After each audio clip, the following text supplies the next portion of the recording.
कोनों के युग्म। हमने पीछे का वीडियो में 2-3 वीडियो डाल चुका हूँ। दो वीडियो है। एक लाइन एंड एंगल का पार्ट 1 है, जिसमें हम लोग सिर्फ कोण के बारे में यानी कि रेखा के बारे में समझे थे, और पार्ट 2 में हम लोग कोण के प्रकार समझे थे। और आज हम लोग कोणों के युग्म यानी पेयर ऑफ एंगल के बारे में जानकारियाँ प्राप्त करेंगे। ठीक है, तो कोणों के युग्म यानी कि बहुत सारे होते हैं। हम लोग 8 ही कोण के युग्म में पढ़ेंगे। तो पहला जो हो गया हमारा, जो हुआ हमारा शीर्षाभिमुख कोण। तो शीर्षाभिमुख कोण तो मैं पीछे के वीडियो में बताया था, तिर्यक रेखा खींचकर शीर्षाभिमुख होगा कौन, शीर्षाभिमुख कोण। ठीक है, शीर्षाभिमुख कोण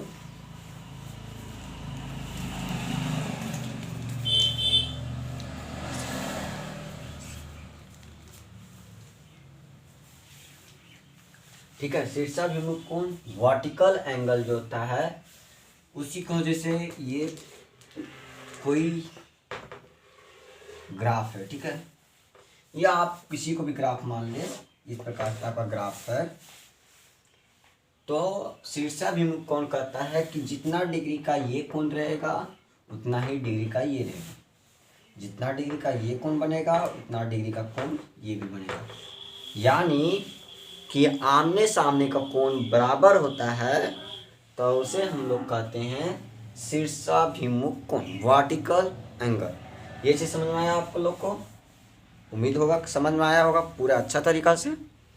अब हम लोग दूसरा पॉइंट समझते हैं, कोटि पूरक कोण, कॉम्प्लीमेंट्री एंगल। ये सब बोल रहे होंगे कि ये सब जान रहे हैं, तो उसी को हम समझा रहे हैं। कोटि पूरक कोण, कॉम्प्लीमेंट्री एंगल। कोटि पूरक कॉम्प्लीमेंट्री एंगल जो होता है वो टोटल कितना डिग्री का होता है? 90 डिग्री का। ये तो हम लोग सब जान रहे हैं। समपूरक कोण,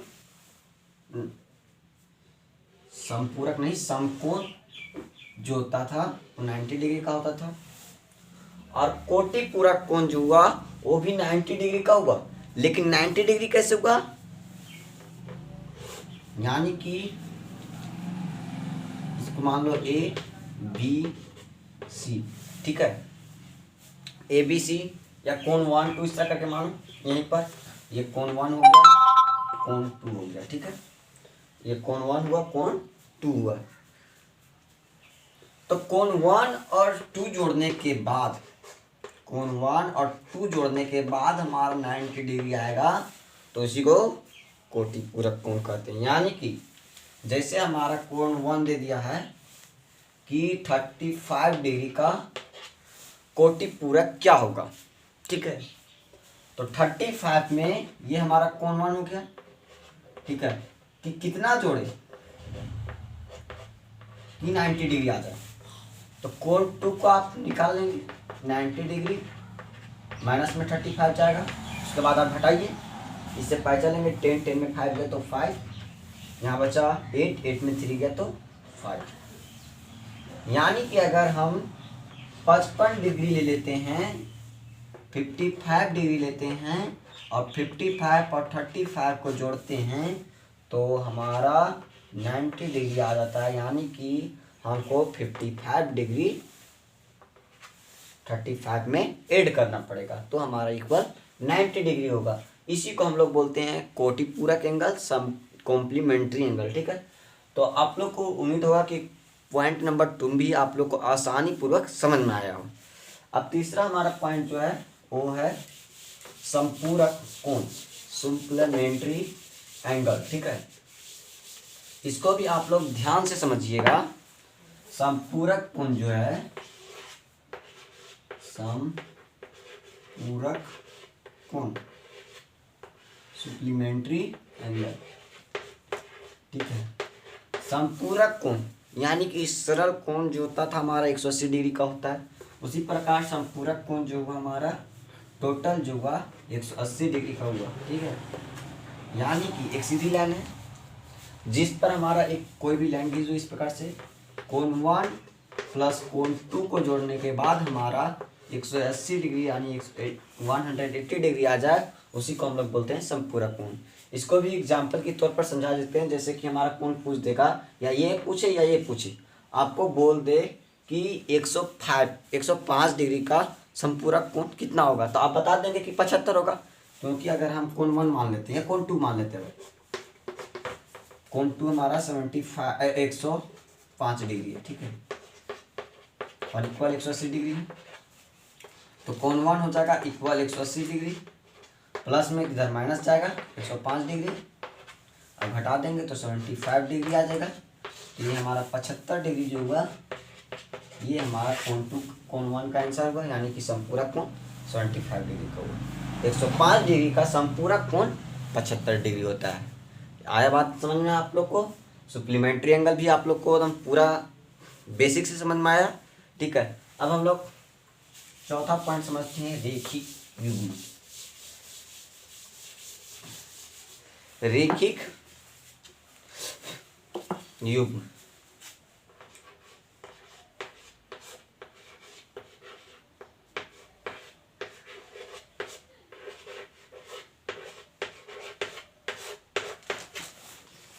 रेखिक युग्म, तो रेखिक युग्म यानी कि एक सीधी लाइन पर 180 डिग्री का कोण बनाता है, उसी को बोलते हैं रेखिक युग्म।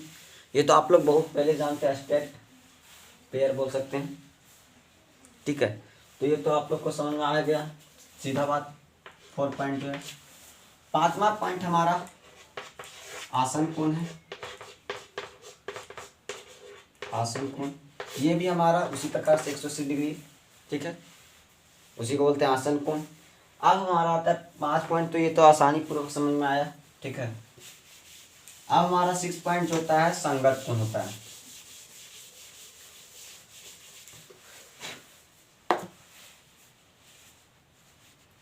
सिक्स पॉइंट जो हुआ हमारा क्या है, संगत कोण। यहाँ पर हम 2-3 पॉइंट लिखेंगे, संगत कोण, अंतः कोण,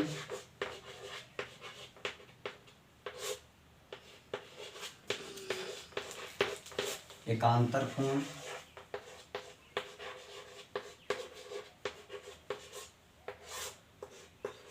बाह्य कोण। बाह्य कोण उतना मायने नहीं रखता, लेकिन लिख देते हैं बाह्य कोण।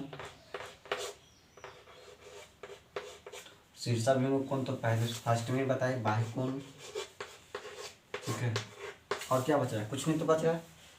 ये सब जो 4-5 पॉइंट लिखा है इसमें से, इसमें हम बताया था ना तिर्यक रेखा के पर, तिर्यक रेखा में ही ये सब सारा कॉन्सेप्ट तो क्लियर करा दिए थे कि तिर्यक रेखा में यही सब कोण, जो संगत कोण हुआ, अंतः कोण हुआ, एकांतर कोण हुआ, बाह्य कोण जो हुआ, ये सब कॉन्सेप्ट पूरा क्लियर कराए थे उसी में, ठीक है। और आज हम लोग को समझना है संगत कोण, अंतः कोण, एकांतर कोण, बाह्य कोण। तो ये तो हम पहले ही सीख लिए, तो इसको हम बता ही देते हैं, ठीक है।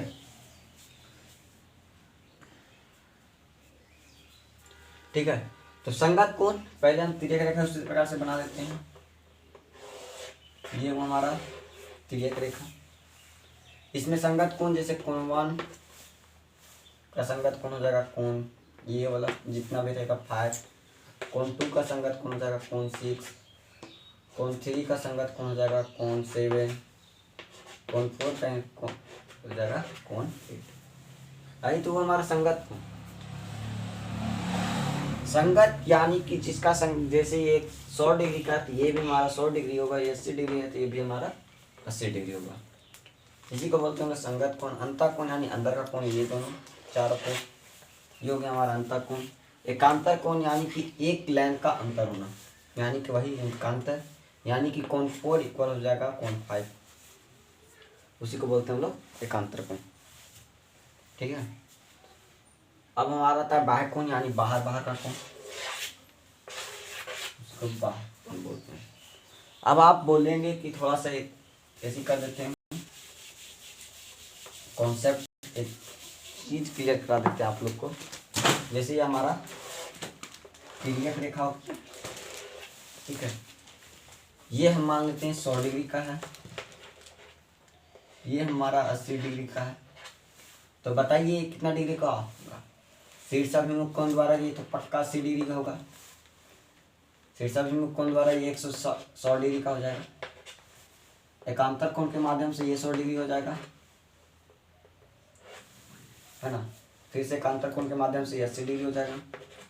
शीर्षाभिमुख कोण द्वारा ये 80 डिग्री हो जाएगा, और फिर से शीर्षाभिमुख कोण द्वारा 100 डिग्री हो जाएगा। अब बताइए आप संगत कोण बताते हैं, ऊपर ऊपर कट कोण मिलाइए। देखिए बराबर है, फिर नीचे का मिलाइए, बराबर है, इसी को संगत कोण बोलते हैं। अंता कोण यानी अंदर अंदर का कोण, देखिए ये अंदर का कोण हुआ बराबर होगा, यानी कि जोड़ने के बाद इक्वल हो जाएगा ना। एकांतर कोण यानी कि एक लाइन के प्लस में, तो इधर देखिए 100 डिग्री, एकांतर कोण ये अंतर होगा, यानी कि एकांतर कोण करने का मतलब समझ रहे हैं, एक कोण का अंतर होने के बाद भी कोण क्या बना रहा है, सेम बना रहा है, इक्वल बना रहे हैं। 100 डिग्री इधर है तो 100 डिग्री यहाँ भी है, 80 डिग्री यहाँ भी है, 80 डिग्री यहाँ है, तो एकांतर कोण इक्वल हुआ। बाह्य कोण जो हुआ हमारा बाहर का कोण, उसी को बोलते हैं बाह्य कोण, ठीक है। ये दोनों को जोड़िए तो हमारा 360 डिग्री हो जाएगा, ठीक है। इसमें हमको ये नहीं देखना है बाह्य कोण इक्वल होता है ऐसे, ठीक है। बाह्य कोण आपका कुछ भी हो सकता है, इक्वल साइड नहीं हो सकता, ठीक है। 100 डिग्री यहाँ था, 80 डिग्री 100 डिग्री है नहीं है, ये 80 डिग्री होगा। अब यहाँ पर बताइएगा कि यहाँ पर 80 आप शीर्षाभिमुख कोण द्वारा लिखें, ठीक है। आपको इसी में 2-3 क्वेश्चन पता है। एक सीधी लाइन पर 180 डिग्री का कोण होता है ना, तो 100 डिग्री बनेगा तो ये 80 डिग्री बन जाएगा। उसी प्रकार से यहाँ पर आप मिला दिए, ये 100 डिग्री है तो 80 डिग्री। अब ऐसे मिलाइए, यहाँ पर एक लाइन खींचा गया तो ये 100 डिग्री तो 80 डिग्री होगा ना, 180 डिग्री। यहीं पर 5 कॉन्सेप्ट क्लियर हो गया आप लोग को। तो हम लोग कुछ नेक्स्ट वीडियो में क्वेश्चन करेंगे जो क्लास 9th से रिलेटिव होगा, यानी कि सारा क्वेश्चन 9th क्लास का होगा। उसमें हम लोग रेखाएं एवं कोण, उसी से हम लोग कुछ क्वेश्चन करेंगे, 5-6 क्वेश्चन जिसमें हार्ड लगे।